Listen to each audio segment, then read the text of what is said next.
The following program may contain coarse language, violence, nudity, mature subject matter, or scenes which may not be suitable for all viewers. Viewer discretion is advised. All Hit Radio.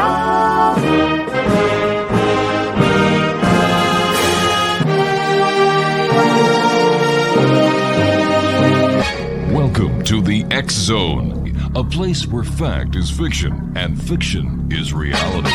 Now, here's your host, Rob McConnell. Welcome back, everyone. This is the X Zone. I'm Rob McConnell, coming to you from our broadcast center and studios in St. Catharines, Ontario, Canada. If you'd like to send me an email, xzone at xzoneradiotv.com, on all social media sites, Xzone Radio TV. And we're coming to you tonight on Talkstar Radio Network, Mutual Broadcast Network, the X Zone Broadcast Network, and on Simul TV Channel 32. Exonation, my guest this hour is Jeff Krause, and we're going to be talking to Jeff about UFO investigations and research. Joining me now from the state of California in San Luis. How do you say the name of your darn city? San Luis Obispo. Couldn't just be San Luis, huh? Oh, no, they had to throw that in. Yep. And God help you if you make the mistake of calling it San Luis Obispo, because they will string you up and hang you from the yardarm if you even come close to that. They're very particular about the pronunciation there. It's San Luis Obispo. San Luis Obispo. Yeah, beautiful place. Hey, thanks. Hey, thanks, buddy. How are you doing there, Jeff? I'm very well. Thank you, Rob. How you doing? Good. What's new with MUFON? Well, we just finished up the symposium. And how was it? I didn't make it, but from what I hear from the people that were there, it was one of the best symposiums ever. My good friend Earl Grey Anderson, who's now the state director of California, went, and he said it was the most fantastic event he's ever been to. So that's pretty good hype. I'm going to definitely try and make it to the next one in Dallas next year. But just traveling that far this east this year for me was out of the question. Where was it held this year, Jeff? It was in, I think, Ohio and Kentucky. And most of it was in Kentucky, but they did a tour of Wright-Patterson. Oh, yeah. And a couple of events there.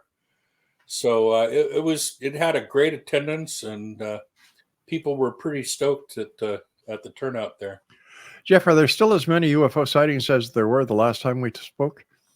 Yes. It's not as much as there were a few years ago, but it's been pretty steady the last couple of years, the same number, pretty steady throughout the months. And, it tapers off a little bit during the months when it's cloudy and overcast because people aren't outdoors as much and don't see the sky as well. But when the weather's like this, people are outdoors in the evening, and they tend to see more things than they would during the other months. As long as there's no smoke in the air. Yeah, that, and where I live, we have the marine layer, so it makes it pretty rough for me to ever see anything right here. Yeah. But you folks in Canada, I feel real bad for you there with the fires and all. And yeah, it was pretty bad. And, like you and I were talking before we went here, that, the fine people of Maui, my second home, they got it pretty bad, and my heart and prayers go out to everyone who had anything negative happen to them because of the wildfires. Absolutely. That's just a horrible tragedy there. And I would hate to have been there. Yeah. And just the absolute horror they must have gone through with nowhere to run and the flames moving as fast as it was. That's the most horrible thing I think I've seen in a long time. It is, my friend. It is. What was your opinion, or what is your opinion, Jeff, on the congressional hearings where David Grush sat down and gave testimony with the other two witnesses, whistleblowers? It's a start. A lot of people take some of the things out of context. The government did not say anything. The government was there listening. There were whistleblowers talking about experiences that they had, pilots, and in Grush's case, he was an intelligence officer who was told some very interesting things. And I guess he had access to enough information to convince him of some things and that there was a cover-up going on.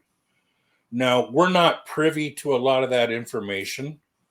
A lot of what he had to tell those people could only be told in a SCIF, which is a secure conference room, with only the congressional people and the whistleblower and whatever secure data they have being reviewed at the time in that room, and nothing leaves the room other than, in the memory of the people that were in there. So, if we ever find out anything that comes from those closed testimonies, I'll be amazed. The government's been really good at 80 years from keeping everything from us. And I really don't expect them to open the floodgates anytime soon with an astounding release of information. Anything that's come out from the government side has been nothing but begrudging agreement that anything released was genuine, but they haven't released any of the videos themselves, and they weren't Right. with the fact that they were. Jeff, why would Grush be so eager to appear before Congress, but when it came down to the majority of questions, he referred it to, well, I can't answer it now, but I would answer it in the in the SCIF.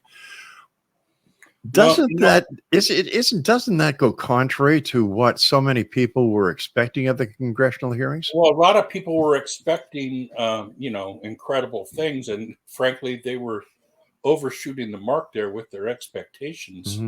The mere fact that we were having the hearing itself was astounding enough. Right. But, the way that security clearances and non-disclosure agreements work, there's only so much he can say without getting himself in serious jeopardy or legal repercussions. However, a congressman in a closed setting is not actually a violation of the security oath, apparently, and they're able to convey whatever information to people in a congressional setting because they have the authority. They supersede, supposedly, the military or any of the intelligence agencies because supposedly they're the higher authority. But, again, I think it was a really good example of how compartmentalization and security clearances work, because one hand could very easily honestly say they didn't know what the other hand's doing because of the way that security clearances and compartmentalization works. So it's an effective tool, apparently. But how can we take anything that Grush said to be valid when it was all secondhand information? Well, again, like he said, secondhand information, and we have to consider that. We also have to consider, though, his sterling background, the people that vouch for him, and the fact that, he was in a position, obviously, to know. He wasn't just someone walking in off the street who heard something willy-nilly. He was in the place where he was supposed to hear these things. And he didn't have the loose lips to just go flapping off and spread it. He's doing it the right way. He's making people aware that there's more to it, and then looking for the proper way to release that information. But how can we take him, like you were mentioning that you were mentioning that he had a sterling background. Well, what does this say about his character if he goes against the oath that he took to maintain the secrecy and the dignity and everything that he was privy to if he becomes a whistleblower? Well, there's times when you might come into information that perhaps it's better that it is released because maybe there's something involved that, for all we know, is violation of some law or, it's hard to speculate on what we don't know. Yeah. But I'm sure there could be reasons that are pretty valid. And it seems like enough care is being taken to itemize the things and refer to the proper information that's available that relates to it that can be released, so that when it is referred to later in the closed setting, there's enough background of that to give it a basis of credibility. Now, again, we're speculating on a lot of things. Sure. We don't know. But you see, this is what we don't know. But this is what I thought the congressional hearing was to let the people know what they know that the public didn't know. No, that was not the purpose of the congressional hearing. The purpose of the congressional hearing was to get Congress to start investigating these things and find a proper way to investigate the reports credibly without blowback coming on the whistleblowers and witnesses. And I would imagine that a lot of the purpose of the congressional hearing. And I would imagine that everything is going to be subject to tight scrutiny by, national security. I would imagine that any of the loose ends that allowed some of the things to be released or leaked, I'm pretty sure that some of those loose avenues have been tightened up, and it might be a while before we see any more leaked videos or anything of that nature. We might get more testimony, but the few videos that were leaked, I think we really need to treat those as gold, because it might be a long time before we get anything else of that caliber. Jeff, stand by. We've got to take our first break. X-Zone Nation, Jeff Krause is our special guest, and we're talking to Jeff about UFOs and the research that he has done as a UFO researcher. I'm Rob McConnell. This is the X-Zone. Don't go away.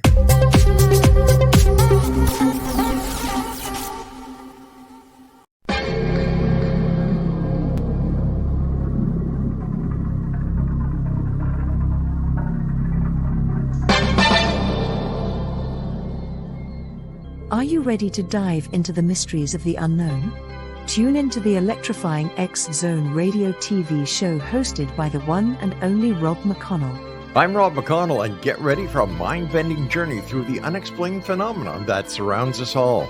From UFO encounters to cryptids, ghosts, and everything in between, we've got it covered here in the X-Zone. Rob McConnell, the seasoned investigator and renowned radio personality, brings you the most compelling interviews with top experts, authors, and experiencers from around the world. Each episode is an unforgettable exploration into the depths of the extraordinary. That's right, X-Zone Nation. Join me every week as we open the door to the supernatural and explore the strange and amazing stories that will leave you questioning everything you thought you knew. And it's not just radio anymore. With our groundbreaking TV show, you can now witness the sessions unfold right before your eyes. From chilling reenactments to captivating visuals, prepare yourself for a multimedia experience like never before. With a legacy spanning over 2 decades, the X-Zone Radio and TV show with yours truly, Rob McConnell, is your ultimate source for mind-blowing entertainment and thought-provoking discussions. Join our growing community of truth seekers as we continue to unlock the world's mysteries. So, why wait? Step into the X-Zone and embark on a journey that will challenge your beliefs, ignite your curiosity, and keep you on the edge of your seat. Remember, X-Zone Nation, the truth is out there, and it's waiting for you right here on the X-Zone Radio and TV show with yours truly, Rob McConnell. Don't miss a minute of the action. Tune in now on your favorite radio station or visit xzoneradiotv.com to join the adventure. The X-Zone Radio TV show with Rob McConnell, where reality meets the unknown. The X-Zone Radio TV show, unraveling the secrets of the universe, one episode at a time. For more information, visit www.xzoneradiotv.com.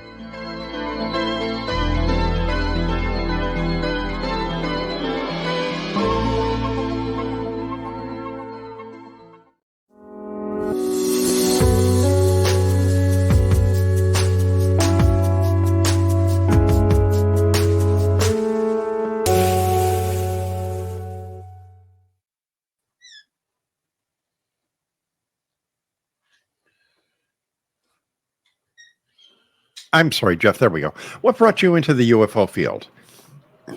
Well, as a young kid, I heard stories from my aunt and uncle who lived in New Mexico about the crashes there. which of course, piqued my interest. Mm-hmm. The fact that it was something you couldn't talk about probably piqued my interest a little more. But the sightings I had really were what were instrumental in making me devote most of my life into the research.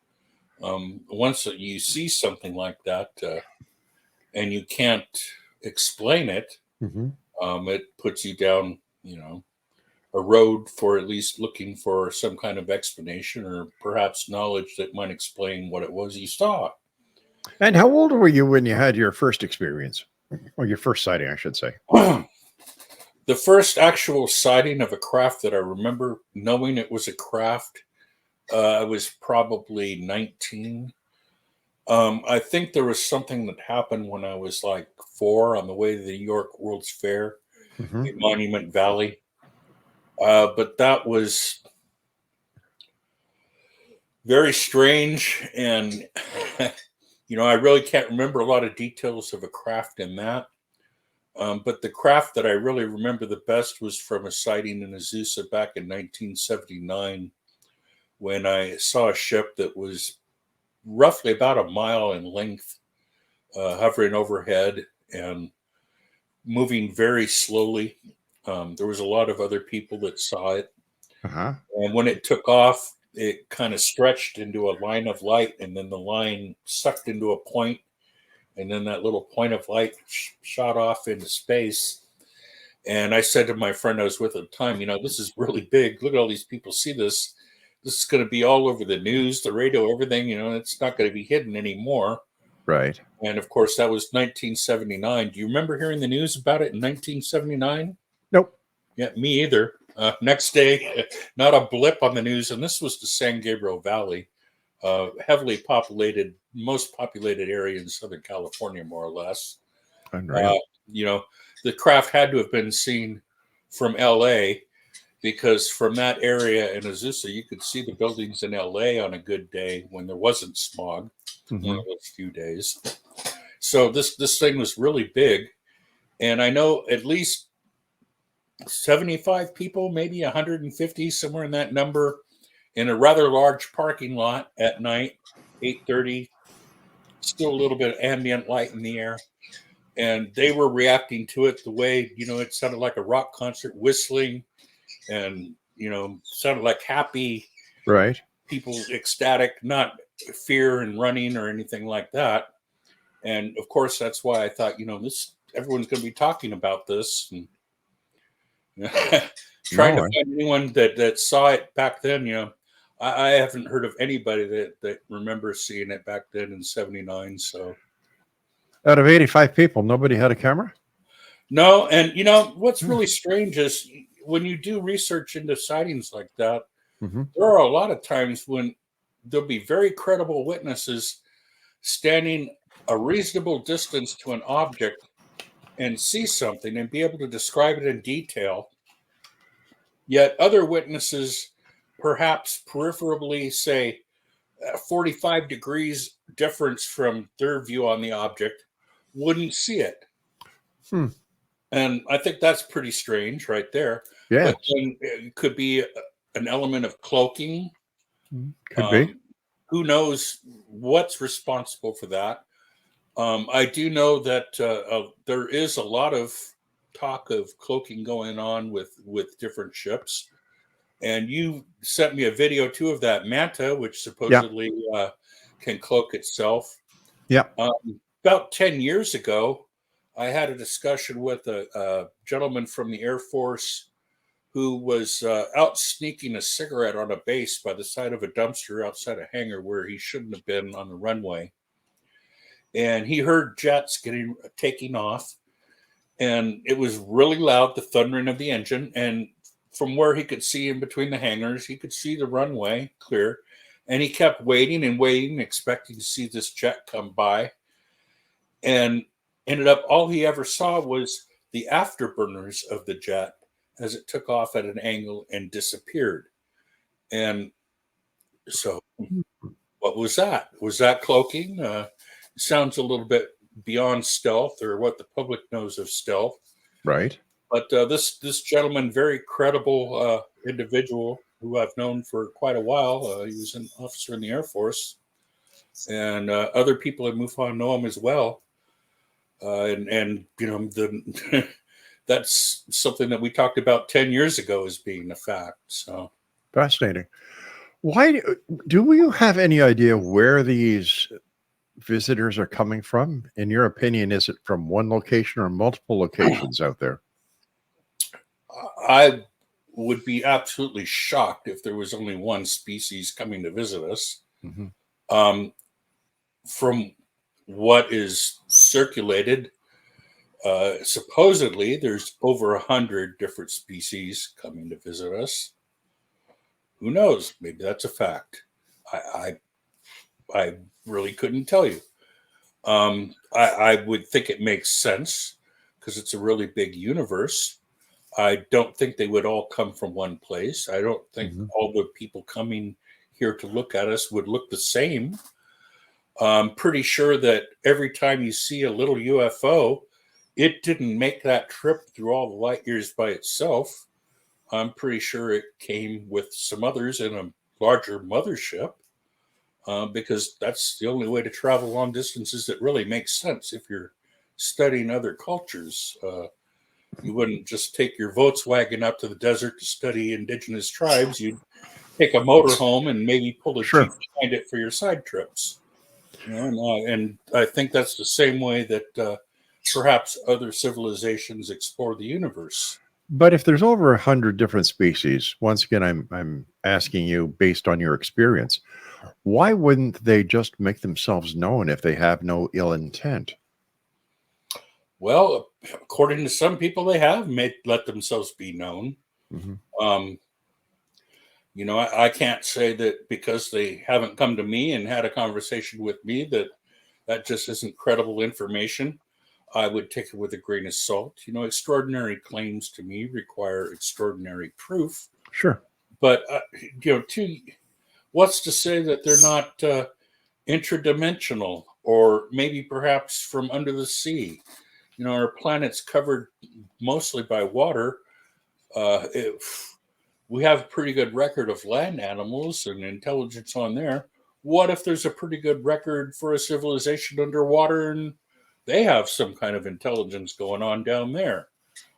Again, that's, something that's not out of the realm of speculation. May not be likely, but it's not impossible. And, it's just as easy to build a base on the bottom of the ocean floor or under the seabed as it is anywhere else. And lately, I've had to rethink my thoughts on what exactly these craft can pass through. I've seen documented video evidence of them flying through a mesa and coming out the other side and then going into the ground now. So I have to rethink a lot of the testimonies I've heard and, move a couple of the beads over to the well, maybe side instead of the nuh-uh side. So are we talking that these craft may have the ability to reorganize their atomic structure in order to go through whatever may be in their way? If I could answer that question, I'd be very rich. I don't know. But like I've stated many times, when craft go into what, like USOs, and the field allows the craft to go into water without making a splash or slowing down its speed or anything whatsoever, because it doesn't travel by inertia. It's not pushing its way through the air or pushing its way through the water. It's got a different technology that we don't completely understand. We have some ideas on how it might work. Right. I think that whatever's enveloped in this field perhaps is separate from anything outside that field, so it can pass through any substance whatsoever. It seems incredible to think about, but some of the evidence suggests that might very well be possible. And there are plenty of reports of craft just flying into mountains, flying into stones, flying into the ground. And, a lot of people have just chalked that off as hallucination, reflections. And yet, why don't those stories or those reports make the mainstream media so people could actually take the reports of craft going into mountains, going into the Mesa, going anywhere into the earth? Why does that make mainstream media? Well, there's video of it on the TV show Hunt for Skinwalker or Secret of Skinwalker. No. I'm not talking about these so-called reality shows. I'm talking about credible news channels. Oh, well, getting them to take anything seriously is pretty hard.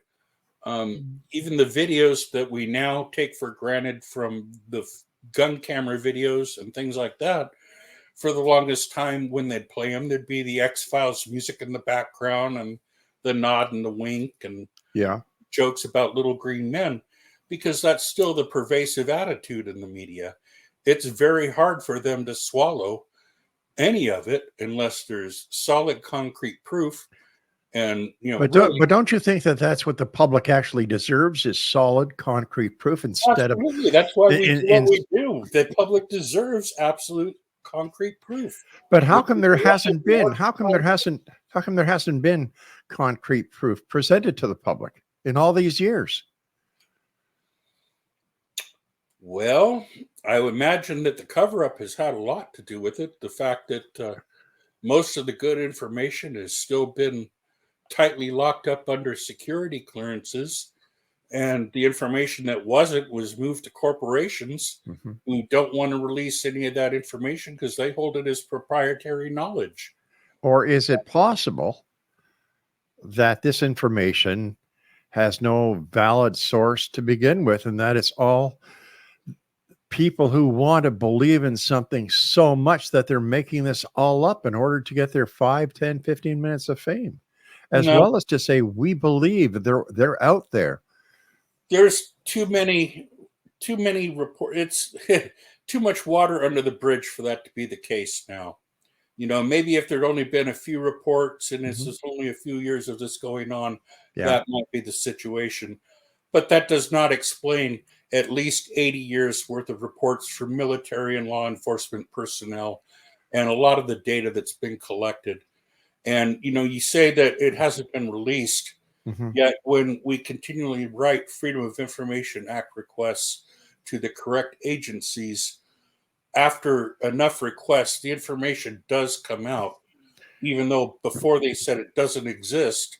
Repeated attempts at getting the information shows that it did exist.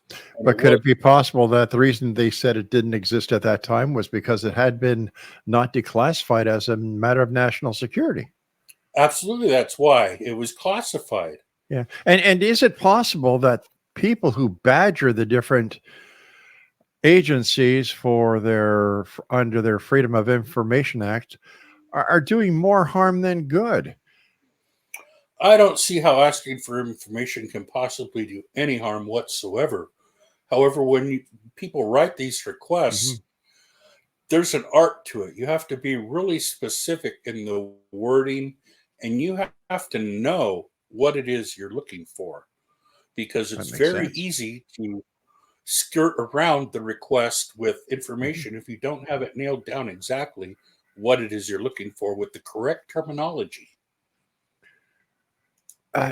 I've often wondered if it's, the UFO community says it's the government that's the conspiracy to suppress the information is with the government. And I've often wondered, is it the UFO community that is actually promoting these, or not promoting, but keeping the UFO phenomena alive? Because if the UFO phenomena isn't alive, there would be a lot of disappointed people out there. There would be a lot of tourism that would be lost. There would be a lot of books that wouldn't sell. There'd be a lot of TV shows that wouldn't produce. Is it all a matter of money on the UFO side that the truth isn't out there because it's not out there? Or is it in fact I wish it because? was a matter of money. If it was, I'd sure send me some, please. Well, okay, I let's don't look. see it Let's being a look at. matter of money at all. I see it being a matter of, it's not like we go out soliciting for reports to come in. These Right. reports come in from people who have had experiences that are looking for answers. But could it be a matter of misidentification at the hands of those? 95% of all reports are simple misidentification. Right. It's that 5% that keeps us going, the good ones. If you knew how much detritus comes in as a report, you would be amazed. We have an ungodly amount of information that we have to sift through monthly. And, we have a lot of very well-trained investigators. And yes, a lot of it is misinformation, not understanding what it is people see. But there is substance to the issue. There is real sightings. There are real abductions. And yes, the percentage ratio of real to bogus. Well, I don't want to use the word bogus, but real to not real, let's say, is definitely skewed towards there being way more of them that are not real. And when you think about it, that makes sense. One of my colleagues in Europe even said, you Americans tend to see UFOs in your pancakes. Yeah. Well, that's not exactly true, but then again, it is true. Stand by. We've got to take our break at the bottom of the hour, please. Exonation, Jeff Krause is our special guest, and we're talking about UFOs and things that are in the sky. Are they from outer space? Are they from another planet? Or are they just misidentified experimental aircraft or even stars and planets? We'll continue this conversation on the other side of this break. Don't go away.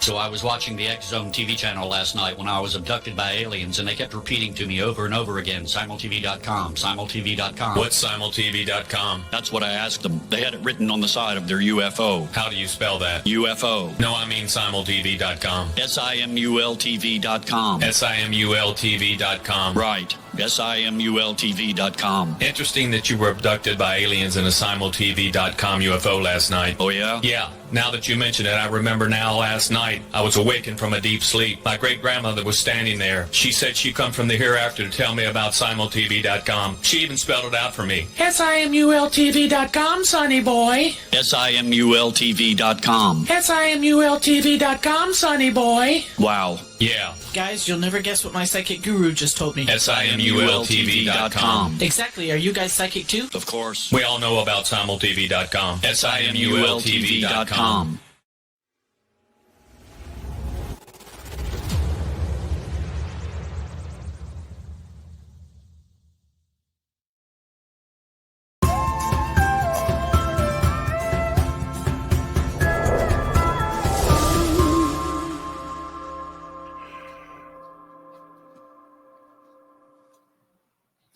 And welcome back, everyone. Are you a skeptic or are you a believer? Send me an email, xzone@xzoneradiotv.com.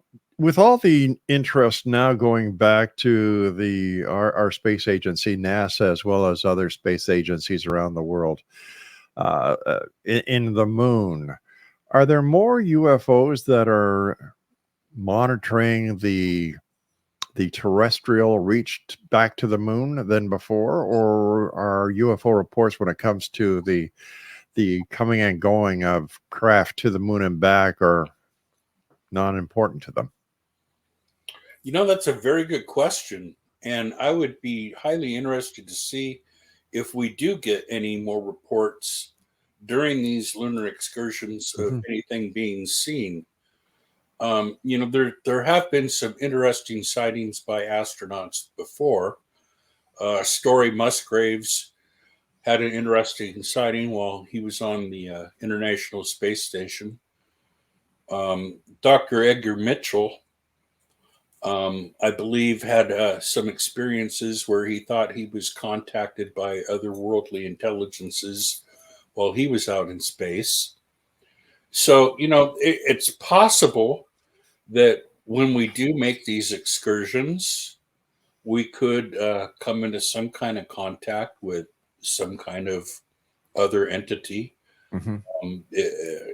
I would not be surprised one bit if at some point that did occur, but I wouldn't expect it to happen. I wouldn't say that's the purpose of us going there and that it will happen. The likelihood remains. There's, of course, the stories that we were warned off the moon by aliens, and that's why we haven't been back. But I tend to take those stories with a grain of salt. I'm not one who supports talk of there being structures on the moon or things like that. I would have to see a lot more solid proof than I have previously before I subscribe to any of those ideas. Especially since if it was me building anything on the moon, I would do it underground just to protect myself from radiation and, try and keep in as much air without it escaping as possible. As well as keep whatever they're doing, away from the wandering eyes of telescopes from Earth, as well as spacecraft. Yeah, I'd be more worried about radiation than the wandering eyes, to tell you the truth. But yeah, that's one of the concerns I'm sure any visitors there that might be observing us would have. But then, it's not like we could just hop up there and check it out. Even with the technology we have today, viewing all aspects of the moon and what's going on there is not a reality. We might be able to see a part of the moon at some given point, but there's still vast areas of it that there could be any number of things going on in, and we would be clueless. So, Paul, I'm sorry, Jeff, in your opinion, what is the next step for the investigation into the UFO phenomena? Where do you investigators go?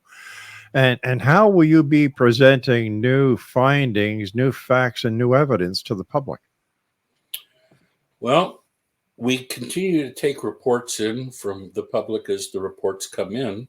Mm-hmm. We don't have any new breakthrough technologies as far as experiencer reports or things like that. We work with them, but as far as technology goes that way, there's not any big breakthroughs on that.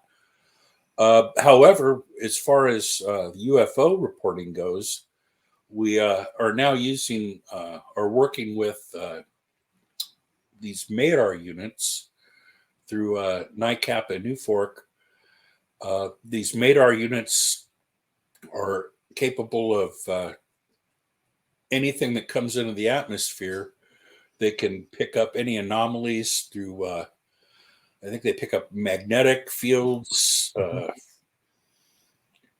speed, something else. There's a few different elements in them that they are able to track objects that enter at certain speeds or whatever that are anomalous. And then they send out a warning to different investigators.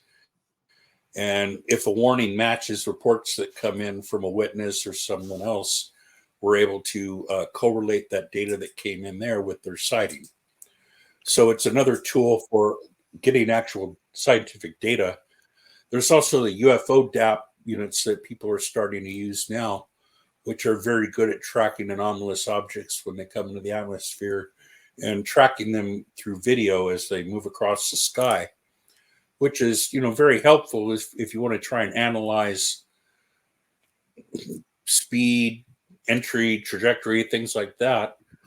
Any type of scientific data that can be collected can probably help to further the investigation.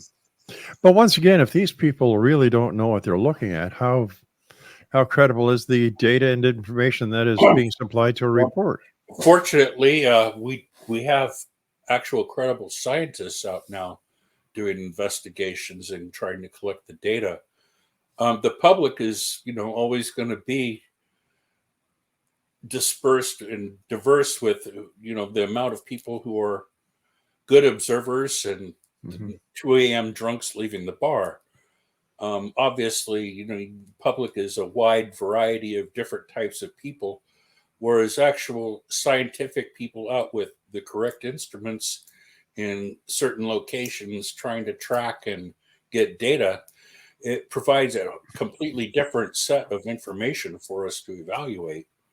How come we haven't received any reports or any findings by astronomers or the amateur astronomers who always check the skies? How come we don't get any sightings or reports from them? I mean, besides what's the name of the scientist at Harvard? What the heck is his name? Anyway, how come we don't get those reports? Well, looking through a little tube at a star long away, you're you're focused at something, trying to get, okay, if you're looking through, let's shrink it down a little bit. If you're looking through, say, binoculars across a valley at some trees, and all of a sudden a June bug flies across, well, you might get lucky, and that June bug might fly in your field of vision, right? But most likely it's not gonna. True. And it's the same thing goes with astronomy. They're out there trying to focus a big telescope on a point way off in the distance, a star, or whatever they're looking at the time. And any number of things can fly in between there, around it, and all over everywhere else. What I was getting at, you were saying scientists out there, and I thought an astronomer was a scientist. Sure, but there's other types of scientists besides astronomers, Rob. Well, you've got people like Seth. Well, wait a sec. You've got people like Seth Shostak with SETI who's out there, and yet after all these years, SETI's come up with butkus. Well, they've had a couple of interesting moments where they got anomalies. I don't think that's the correct approach. Looking for a radio signal, you're expecting someone else to use our technology and for it to reach us, and us just get lucky enough to catch it that way. And maybe they'll get something someday, but I'm not a big fan of that. There are astrophysicists, though, actually doing research using other tools besides telescopes. They're using radio frequency detectors and spectrum analyzers and different instrumentation to get what readings they can off the sightings that occur when they're there. And what kind of results are they getting? Well, they've gotten some frequency results of 1.6 gigahertz and 1.7 gigahertz at a few different locations. So what does that mean for our audience? Okay, that's a signal that's actually reserved for space communications. And it's a high frequency or high energy frequency that isn't generally open to the public. So for it to be used in some locations, they haven't been able to nail down who it is transmitting that signal, but it's been in anomalous situations where they've had UAP sightings caught on film, thermal imaging, and the signal within the certain gigahertz range at the same time. What that means, I couldn't tell you. They're trying to decipher what it means. But it could mean that it's an experimental aircraft and that it's a military transmission. It could. Yeah. But it could also mean something else. Jeff, as usual, time goes by so fast when you're with us. I want to thank you so much for joining us tonight. Well, your watch must be wrong. We just started. Yeah. I've gone through it. We've gone through a time warp. Jeff Krause is the gentleman's name, Exo Nation, and it's interesting to talk to you, Jeff. And I thank you very much for your time. That's it for this hour, Exo Nation. I'll be back on the other side of this break as we continue here in the X Zone from our broadcast center and studios in St. Catharines, Ontario, Canada. Tell me, are you a believer in UFOs or are you a skeptic? Did you understand or agree with the scenarios that Jeff, a seasoned UFO investigator, was sharing with us, or are you like me? You want to see the hard evidence? These people are people like you and I. The majority of them are volunteers, and I'm not taking anything away from volunteers. I'm not, because the number of communities around the Canada and the United States use volunteer fire departments, and those guys put their lives on the line for their neighborhoods, friends, and families. But when it comes to UFOs, I think there's a lot of self-proclaimed.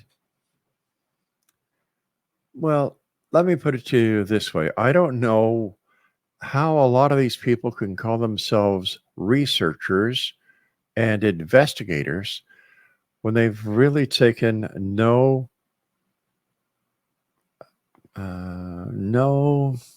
professional training when it comes to being an investigator or researcher. And I, for one, do not believe that anything that MUFON puts out could ever be classified as professional. But that's me. Tell me what you think. X-Zone at xzoneradiotv.com. We'll be back on the other side of this break, unless I'm either taken by an alien or abducted by a bunch of angry UFO researchers or investigators. I'm Rob McConnell. Don't go away.